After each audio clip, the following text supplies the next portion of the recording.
Go get everything Mother Earth trying to say.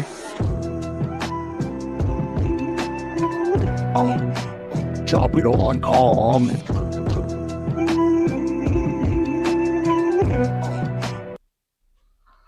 Hello guys, setelah kemarin saya bahas tentang pendapat saya tentang investasi itu apa, ya investasi ya bisnis juga begitu ya, bisa untung bisa rugi, bisa sesuai ekspektasi, namun kita juga harus punya gambaran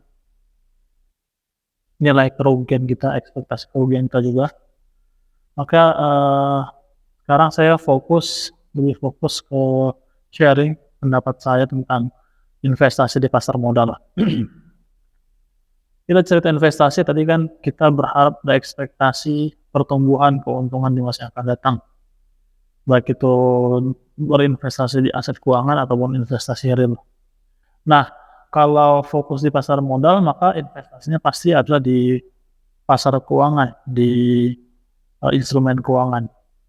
Nah, pasar modal ya kita tahu bahwasanya pasar modal itu punya 3 produk, saham, obligasi dan reksadana. Itu yang yang produk yang paling umum, paling banyak. Namun ada juga produk-produk yang lebih kompleks seperti kayak uh, turunan-turunan dari saham, ya waran, ya REIT, atau mungkin ada sekarang waran terstruktur dan sebagainya.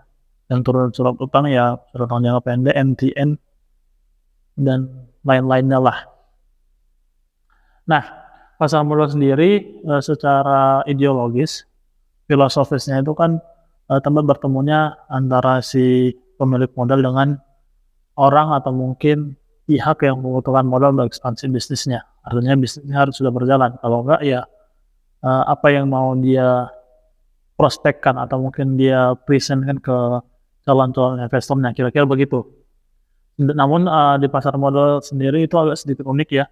Mungkin kita kalau gambaran kita di dunia UMKM atau mungkin di dunia bisnis kemitraan dan sebagainya, kita cari investor secara langsung dan uangnya langsung berdampak langsung pada dunia bis atau ke perusahaan itu langsung. Jadi uang uh, investor akan langsung masuk ke modal kerja atau bahkan langsung ke hal-hal yang dibutuhkan, baik persediaan atau peralatan yang dibutuhkan untuk ekspansi bisnis suatu usaha. Baik itu usahanya sudah berjalan atau belum berjalan. Kira-kira mungkin ada yang punya ide doang, dia cari mitra bisnis dan segala macamnya, dia artinya dia jual ide, dia presentasikan bisnis, presentasikan idenya.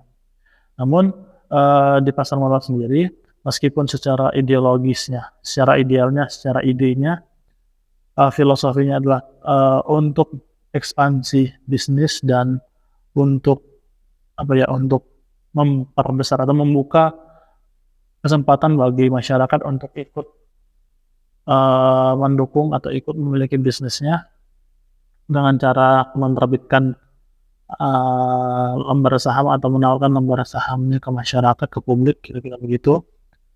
Ya dalam artian ya ketika mau dapat investor di pasar modal ya bisnisnya harus proper terlebih dahulu. Jadi tidak semudah hanya jualan ide dan jualan konsep.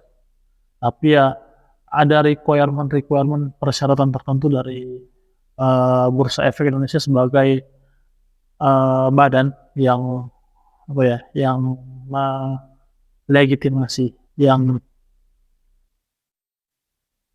bertanggung jawab atas penanggung jawab pasar, kira-kira begitu. Jadi pasar modal pasti pasar ada penanggung jawabnya, yang penanggung jawabnya itu Bursa Efek Indonesia, pengawasnya ya dari OJK, kira-kira begitu. Nah, pelaku pasarnya ya ini, jadi kalau secara gambaran pasar modal itu ya penanggung jawab pasarnya adalah Bursa Efek Indonesia, pengawasnya adalah OJK, dan pelaku pasarnya adalah perusahaan-perusahaan sekuritas, emiten, dan investor. Nah, kita bercerita di dalam sisi investor. Saya bercerita tentang di sisi investor dulu. Sudut pandang investor melihat pasar modal itu ya dua. Pertama adalah kita benar-benar uang kita pure murni masuk ke perusahaan sebagai modal kerja, ya artinya itu dalam pada posisi perusahaan tersebut IPO atau pertama kali listing, pertama kali menawarkan lembar saham kepemilikan sahamnya itu ke masyarakat. Yang kedua adalah ketika kita menebus right issue atau warrant, artinya itu akan langsung masuk ke perusahaan, masuk ke modal kerja. Yang ketiga adalah ketika kita membeli obligasi yang perdana. Jadi obligasi ini diterbitkan perdana, bukan obligasi yang kita beli dari investor sebelumnya. Jadi gambarannya pasar modal itu punya dua pasar, pasar perdana dan pasar sekunder. Nah di pasar perdana ya artinya kita berinvestasi sebagai investor, ya uangnya langsung masuk, langsung berdampak langsung ke perusahaan, itu di pasar perdana. Sedangkan di pasar sekunder kita itu bertransaksi jual beli saham, jual beli reksadana, jual beli obligasi dan sebagainya, itu uangnya masuk ke kantong investor yang punya saham atau yang punya instrumen investasi yang dijual ke kita. Jadi gambarannya kita membeli instrumen investasi orang yang sudah dimiliki sebelumnya terus kita beli. Jadi dampaknya tidak langsung berdampak ke perusahaan, namun itu akan menggambarkan kinerja bahwasanya perusahaannya sedang bagus atau jelek. Karena kalau kinerja perusahaan sedang bagus, maka potensi bahwasannya market itu merespon atau mungkin masyarakat atau investor itu merespon perusahaan yang bagus ya dengan membeli sahamnya. Dari kondisi di mana jumlah lembaran saham di market itu masih terbatas, nggak mungkin tidak terbatas, pasti terbatas karena sudah ketahuan jumlahnya berapa dan yang tersebar di masyarakat ketahuan berapa. Dan jikalau sekalipun ada perusahaan atau emiten yang melepas kepemilikan di batas sekunder, bisa ya bisa, namun akan menjadi indikasi bahwa perusahaannya sedang kurang menarik, kira-kira begitu. Beda hal kalau langkah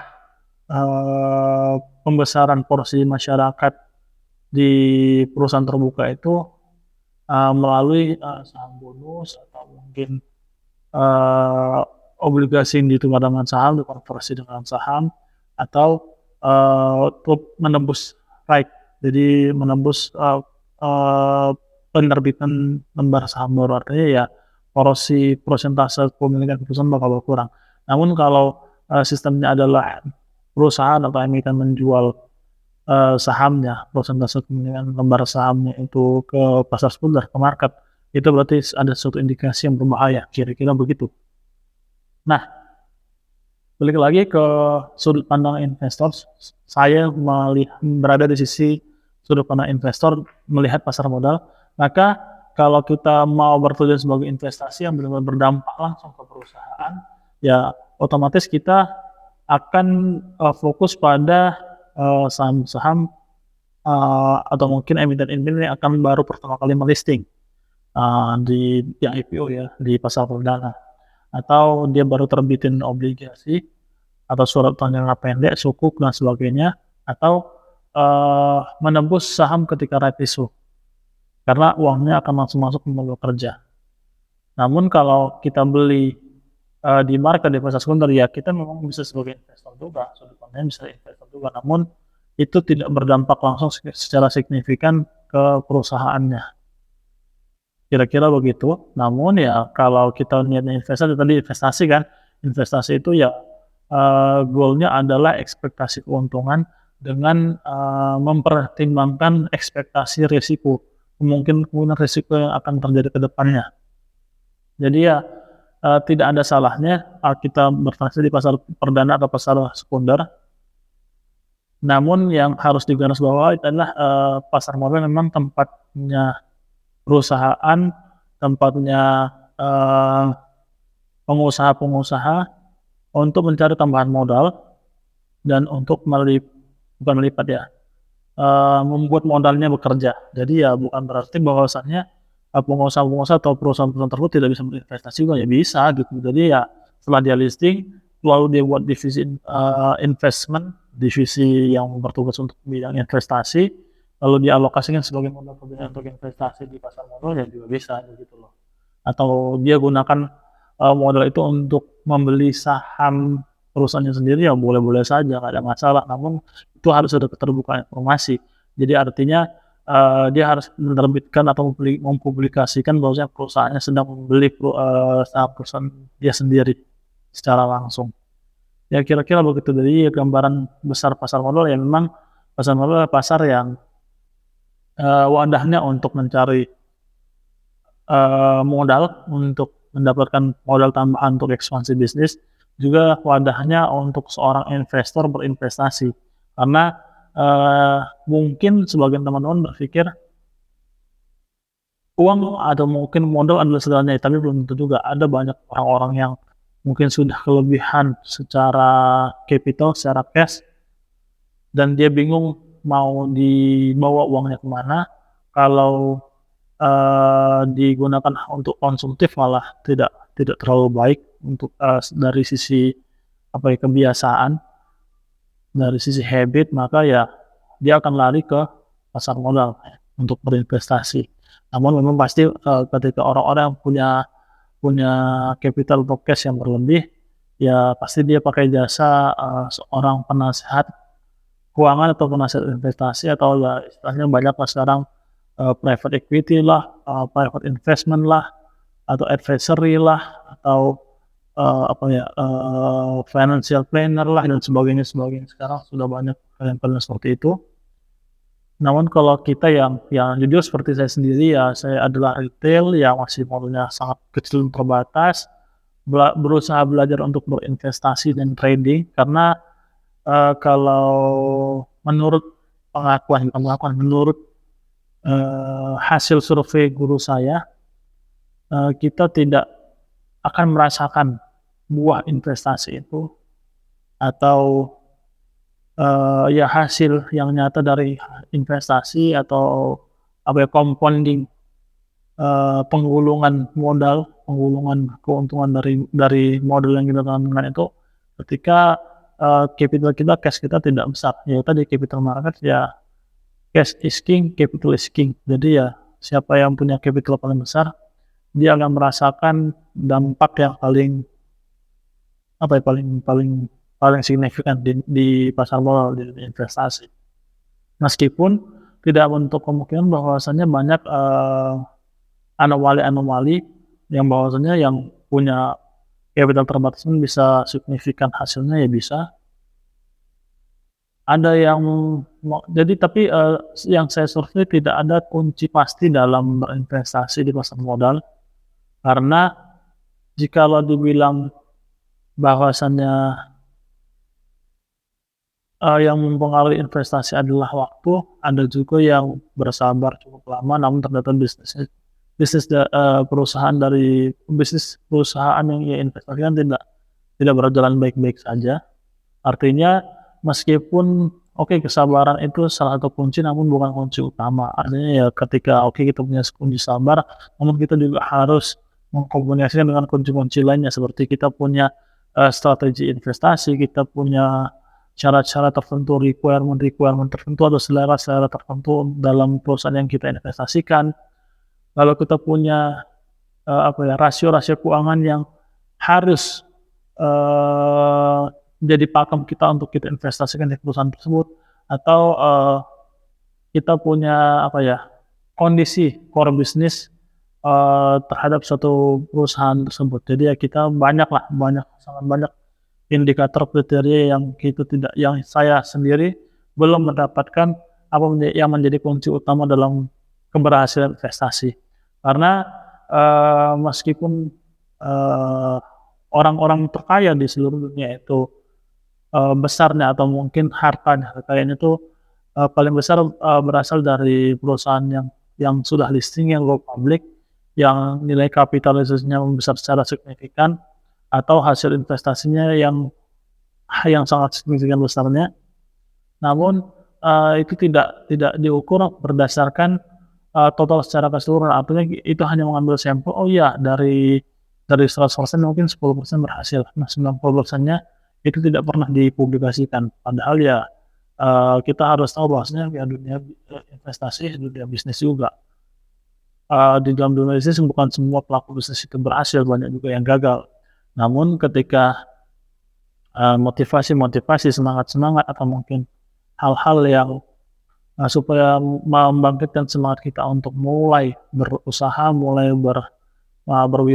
berwirausaha, ya diambil dari kisah-kisah pengusaha-pengusaha yang sudah berhasil dan sukses dan segala macamnya. Dan mereka biasanya akan jualan kelas, akan sharing, akan buat dia berbayar supaya kata mereka membongkar rahasia-rahasia mereka berhasil. Padahal tidak semua orang yang buka kelas, yang jualan kelas, yang jualan seminar, yang jualan workshop dan sebagainya tentang keberhasilan usaha atau keberhasilan investasi itu uh, memiliki bukan memiliki kunci, tapi mendapatkan kunci jawaban yang mutlak keberhasilan investasinya. Bisa jadi ya dia faktor laki juga, ada faktor lakinya, ada faktor memang ada pakemnya dia, ada yang tapi ya belum tentu meskipun ketika dia sudah punya pakem kunci keberhasilan investasinya. Jadi gini, kunci keberhasilan investasi atau kunci keberhasilan dalam suatu usaha itu adalah ketika dia jatuh. Jadi dia sudah pernah berhasil, lalu jatuh, gulung tikar, dan kembali mulai lagi dan dia berhasil lagi. Itu artinya dia sudah pegang kuncinya. Jadi kira-kira begitu. Nah, yang terakhir adalah belum tentu orang yang sudah berhasil sekalipun sudah punya kuncinya, dia mengajarkan kuncinya ke orang lain yang telah mempelajari kuncinya itu juga bisa berhasil juga seperti dia, belum tentu juga. Jadi artinya ya setiap orang pasti punya kuncinya masing-masing, punya pakemnya masing-masing, dan itu dihasilkan dari belajar, mengamati, menganalisa, trial and error. Nah, saya di sini berusaha membagikan pengalaman saya, dan untuk mengajak teman-teman semua kita coba trial and error yuk bareng-bareng. Ya saya juga masih trial and error, tapi saya berusaha untuk membagikan pengalaman saya ke teman-teman semua. Mungkin sekian yang untuk hari ini. Thank you semua. Mohon disupport ya guys. Thank you.